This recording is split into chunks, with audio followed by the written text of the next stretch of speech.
Yes, Mr. President. Yes.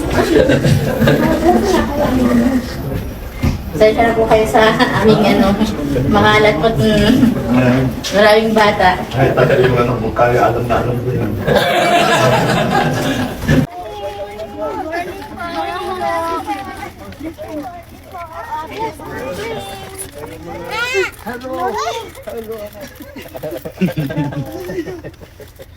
Okay daw, anak. Kasi tayo din na lang selfie. Selfie. Yan, selfie. Ma'am, Angel. Paano ko lang kayo, ma'am?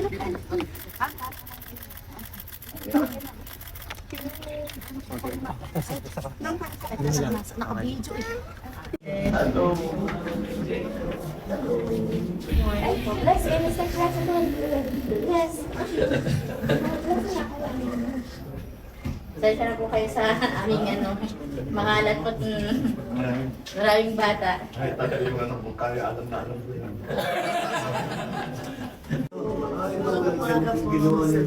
Ito po, OFW po na. OFW sa President. Sa gitna yung natin sa mga. Sa may ungabon po, barangay David po.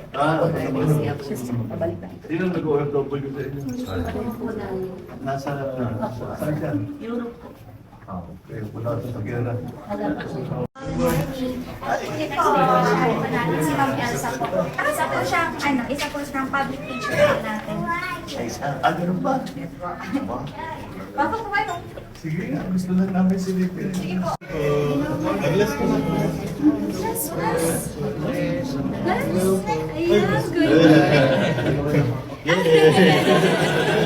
Malakpak. Pwede mo mag-take. Oo ba? Tadakpan nyo sa exit na tayo. Yes po, ano po niya.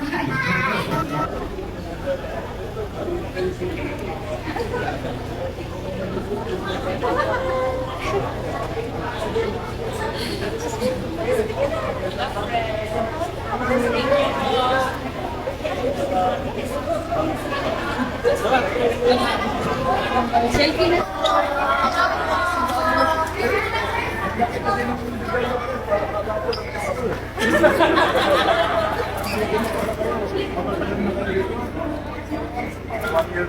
Yes po. Kaya po siya nag-reklamo ko.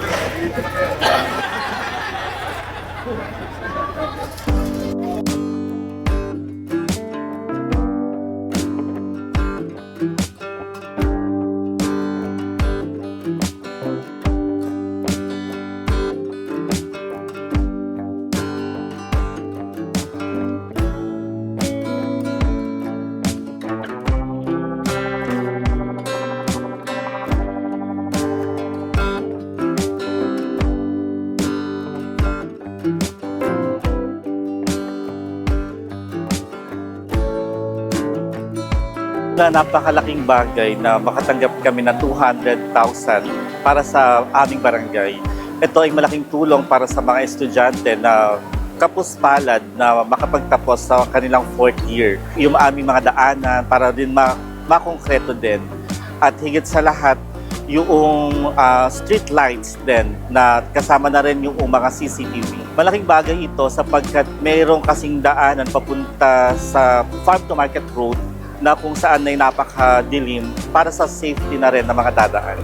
Maraming salamat po sapagkat sa pagkakataong ito, hindi na dumaan sa iba't ibang ahensya ng gobyerno at ramdam po namin yung pagmamahal ninyo, President BBM, kung saan kami po ay dumiretso na po sa bawat punong barangay. Gagamitin po namin na initial yung 100,000 para po sa educational assistance para po sa mga mag-i-enroll ng 4th year college para po magamit nila sa kanilang mga pag-aaral. Kung 100,000 na naiiwan na para po dun sa barangay, ay ilalagay naman po namin sa pangangailangan ng aming barangay katulad po ng e-bike. Kasi po malalayo po yung aming mga lugar na minsan kanilang iniikutan at nang hindi na rin po sila gumamit ng fuel or gasolina. Salamat po ng marami sa ating mahal na Pangulo na yung pong programang ito ay mararamdaman na po namin mga barangay captain at ng mga namumuno sa bawat barangay. Minsan magsasaing kami, yung umaga namin, tanghalian na. Yan lang. Hindi na po nadadagdagan yun. Basta yung amusan na namin, tanghalian na yun. Kung may matitira man po, dadagdagan na namin ng konting pagsaing para madagdagan na lang. Malaking bagay po ito dahil sa totoo lang po, ma'am, yung pagpunta ni mahal nating presidente rito sa Palayan at agarang pagtulong, napakalaking tulong po ito para sa amin po mga vendors na halos ganun lang ang kinikita. Kung ano po yan, yung 10 kilo po na yan, halos aabutin na po sa amin ng 10 araw yan. Kami po ay nagpapasalamat sa agaran niyo pong pagtulong sa amin dito sa Palayan. Maraming salamat po, mahal naming presidente. Dati po yung mga customer namin, dati po 1 kilo halimbawa na 1 kilo halimbawa sibuyas, halos nahahati lang po yung binibili. Yun po yung malaking epekto po sa amin. Malaking kabawasan din po sa kita namin. Ang ginagawa po namin para po kami ma-avail po namin talagang pangangailangan lalo namin sa bigas.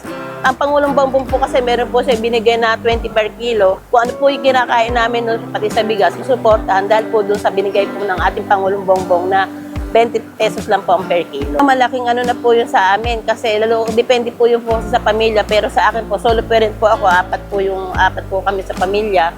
Yung pong 10 kilong bigas, ma'am, yun, ano na po, kahit mga 8 to 10 days na rin po namin yun. Napakasaya po ng aming lugar na madadalaw nyo po at yung tulong pong bibigay nyo sa amin, napakalaking bagay po para sa amin. Mas malaki po kita po namin sa Kadiwa kaysa sa paligid. Kasi mas marami po yung tao. Maraming salamat po sa Pangulo po natin.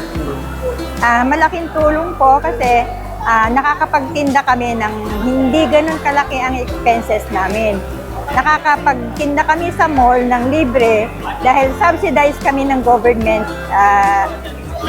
DA department. Sila ang gumagastos lahat ng mga accommodation namin, libre ang pagkain namin, pati ang venue namin, sila ang bumabayad. Malaki po kasi maganda ang nagiging benta namin kasi tinatangkilik ng tao ang kadiwa ng Pangulo. Pag sinabing kadiwa ng Pangulo, mura ang mga bilihin. Kaya tinatangkilik kami ng tao. Nagpapasalamat po kami sa mga kawani ng gobyerno na nag-aasikaso ng kadiwa ng Pangulo at kay Pangulong PBBM. Nagpapasalamat po kami kasi inilunsad niya ang programang ito para sa aming mga maliliit na negosyante. Malaki ang naging tulong sa hanap buhay namin, sa kabuhayan namin.